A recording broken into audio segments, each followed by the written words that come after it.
नगर पालिका परिषद बलिया में आपका स्वागत है। जी हाँ, उत्तर प्रदेश में इस समय निकाय चुनाव है। निकाय चुनाव में आपने उत्तर प्रदेश की बहुत सारी नगर पालिका परिषद देखी होंगी, लेकिन जनपद बलिया जो बागी बलिया के नाम से विख्यात है, वहाँ पर नगर पालिका नहीं नरक पालिका रहती है। वहाँ पर किस तरीके से संविधान की चिताएं, कानून की चिताएं किस तरह जलाई जाती हैं। आप सोच रहे होंगे कि कानून की चिता कैसे जलती है और संविधान की चिताएं कैसे जलती हैं। अगर उसका आपको ज्वलंत उदाहरण देखना है तो नरक पालिका परिषद बलिया, मैं पुनः कह रहा हूं, नगर पालिका नहीं नरक पालिका परिषद बलिया में आप आइए महावीरी घाट और किस तरीके से कानून की चिताएं यहाँ पर खुलेआम जलाई जाती हैं वो आपको देखने को मिलेगा। पीछे जो आप ये धुआं देख रहे होंगे, ये पूरे नगर पालिका परिषद बलिया के जो 2500 वार्ड से कचड़े आते हैं उनको यहाँ पे डंप किया जाता है खुले वातावरण में और उनमें आग लगा दी जाती है। आप जानते होंगे कि यह इस तरीके से कचड़े को खुले में जलाना अपने आप में एक दंडनीय अपराध है। देश विदेश की अगर हम बात करें, अपने देश की हम बात करें अगर, तो दिल्ली में, कलकत्ता में जो बड़े बड़े महानगर हैं, अगर आप कहीं वहाँ खुले में कचड़ा जला देंगे तो आपके ऊपर मुकदमा दर्ज होगा। तो पूरा देश एक है, कानून एक है, तो वह नियम यहाँ भी होना चाहिए। लेकिन उस नियम को किस तरीके से धज्जियां उड़ाई जा रही हैं खुलेआम नगर पालिका परिषद बलिया के द्वारा, ये चीजें आप यहाँ पर देख सकते हैं। एनजीटी के द्वारा तमाम चीजों पर रोक लगाई जाती है, लेकिन हमारे देश की जो बड़ी संस्थाएं हैं, जब बात छोटे शहरों की आती है, डी क्लास सिटी की बात आती है, तो वहाँ पे सारे नियम कानून खत्त हो जाते हैं, क्योंकि उनको ये लगता है, ये देखिए जो कूड़े का पूरा आप ढेर देख रहे हैं, ये ढेर दिल्ली के जो इस समय एमसीडी का आज इलेक्शन है, जब मैं ये चीज शूट कर रहा हूँ उस समय दिल्ली में एमसीडी का चुनाव चल रहा है, लोग वोट कर रहे होंगे। आपने बड़े बड़े न्यूज चैनलों पर, मीडिया की जो बड़ी संस्थान है न्यूज की, उस पर आपने देखा होगा कि दिल्ली में जो कूड़े का पहाड़ है वो एमसीडी चुनाव का प्रमुख मुद्दा था। भारतीय जनता पार्टी हो, आम आदमी पार्टी हो, सबने एक सूत्र में उस कूड़े के पहाड़ को लेकर बड़ा मुद्दा बनाया एमसीडी को। लेकिन बात यहाँ छोटे शहर की है, ये जनपद बलिया है, ये नगर पालिका नहीं नरक पालिका है, डी क्लास की सिटी है, तो यहाँ पर यह मुद्दा नहीं बनता है।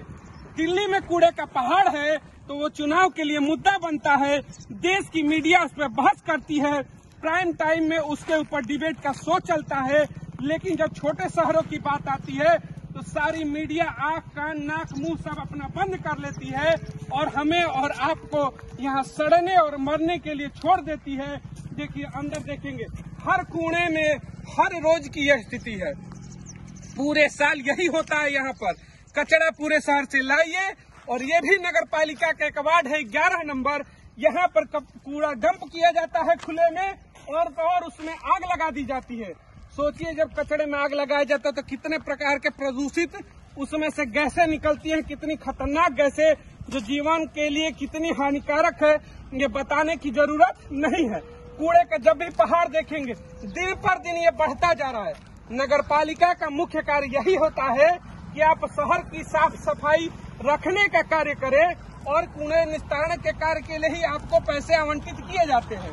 लेकिन नगर पालिका में पैसा तो लिया जाता है, करोड़ों का भ्रष्टाचार किया जाता है, और भ्रष्टाचार करके जो आपका कचरा है वो खुले में, देखिए नाक बंद करके जाने के लिए लोग मजबूर हो रहे हैं गाड़ियों पे। भैया ऐसी स्थिति आप क्यों कर रहे हैं? नगर पालिका का जो करोड़ों का बजट हो इसलिए होता है कि यहाँ पर साफ सफाई हो सके। इस तरह खुले में कचरा आप नहीं फेंकेंगे, इसीलिए उस बोर्ड, उस नगर पालिका का गठन हुआ है। लेकिन आप देखेंगे ऊंचे ऊंचे पहाड़, ये पहाड़ आपको दिल्ली में देखने को मिलता होगा, लेकिन ये बलिया में भी मौजूद है। किस तरीके से ये खुले में फेंका गया है, इसी रास्ते से मैं आपको बता दूं, यह शहर का वह प्रमुख मार्ग है जहां से मां गंगा में स्नान करने के लिए हमारे नगर पालिका परिषद बलिया के तमाम जो श्रद्धालु हैं, 25 वार्ड की जनता है, वो मां गंगा का स्नान करने के लिए इस रास्ते से ही जाती है। सोचिए जब हम मां गंगा से नहा कर निकलते हैं तो हम किसी मंदिर में जाके पूजा पाठ करते हैं। अब जो व्यक्ति गंगा से नहा करके शुद्ध होकर निकलता है, गंगा जल लेके निकलता है, वो इस कचड़े के धुएं से होते हुए आता है, इस कचड़े के सुगंध को लेते हुए नाक बंद करके जाने के लिए मजबूर होता है और वो अशुद्ध हो जाता है और जाकर अपनी पूजा पाठ करता है। लेकिन जब बेशर्मी की बात होती है ना, तो आप नगर पालिका में आइए और उनकी बेशर्मी आपको ये खुलेआम दिखेगी। किस तरीके से उन्हें अपनी बेशर्मी का जो सर्टिफिकेट है चारों तरफ फैला के रखा है, इसका गवाही एक कचरा खुद ही दे रहा है कि किस तरीके से नगर पालिका को कचरा बना के, नरक पालिका बना के इन लोगों ने रख दिया है।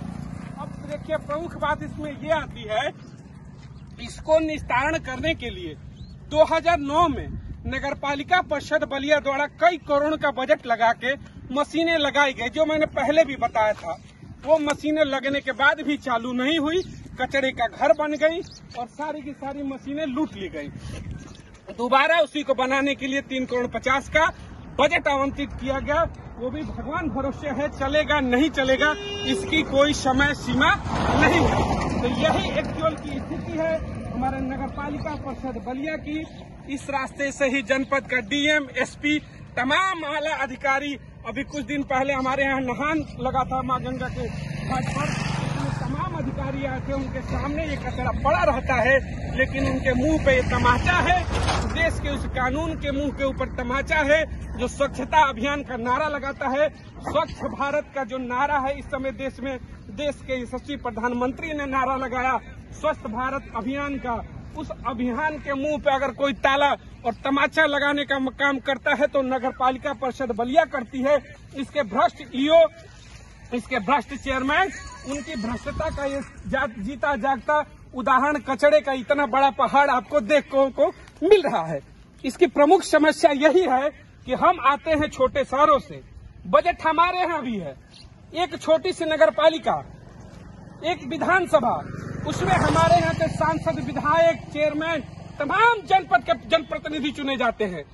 क्या वो अगर कार्य करते हैं, उनको शर्म नहीं है कि इस तरीके से खुले में कचरा जला के लोगों के जीवन के साथ वो किस तरीके से खिलवाड़ कर रहे हैं, खुलेआम दिख रहा है। लेकिन इन बेशर्म, मैं अनपार्लियामेंट्री शब्दों का इस्तेमाल जरूर कर रहा हूं, लेकिन मैं यही कहूंगा कि ये लोग बेशर्म हैं। इनकी गाड़ियां यहां से गुजरती है, लेकिन ये बेशर्म व्यक्ति अपनी गाड़ियों का शीशा चढ़ा लेंगे, लेकिन आंखों पे काला चश्मा लगा लेंगे, लेकिन उनको ये हकीकत दिखाई नहीं देती है। हमारे जनपद में सरकार बनने के बाद 3 से 4 बार कम से कम मुख्यमंत्री का आगमन हो चुका है। जब मुख्यमंत्री हमारे शहर में आते हैं तो उनके लिए रेड कारपेट बिछाई जाती है, शहर को चकाचक कर दिया जाता है, उनको कुछ चुनिंदा जगह दिखाई जाती हैं जो शहर की साफ है, लेकिन उस मुख्यमंत्री जी को ये चीजें नहीं दिखाई जाती है। जनपद के विधायक को ये चीजें दिखाई नहीं देती है, सांसद को ये दिखाई नहीं देता है, जनपद के किसी आला अधिकारी को ये समस्या दिखाई नहीं देती है, क्योंकि आम जनमानस से जुड़ी हुई ये समस्या है। नगर पालिका का चुनाव क्यों होता है, दोबारा नगर पालिका का चुनाव क्यों होना चाहिए, जो 1 महीने के बाद होने वाला है, उस चुनाव के ऊपर बैन होना चाहिए। क्योंकि नगर पालिका इसलिए चुनी जाती है कि कचरा, अच्छी रोड, लाइट ये मिल सके। अगर जनपद में ये नहीं मिलता है तो इस कचरे के लिए क्या करोड़ों रुपए लगा करके चुनाव कराना उचित है? उत्तर प्रदेश के यशस्वी मुख्यमंत्री और साथ ही साथ नगर विकास मंत्री जी, अगर आप तक यह वीडियो पहुंचती है तो इसको संज्ञान में जरूर ले कि जनपद बलिया में क्या नगर पालिका का चुनाव कराना उचित है। यह वीडियो जो कोई भी देख रहा हो, आपके अगल बगल भी मुझे पूरा यकीन है कि इस तरीके से कूड़े का पहाड़ पड़ा होगा, उसे कोई देखने वाला नहीं होगा।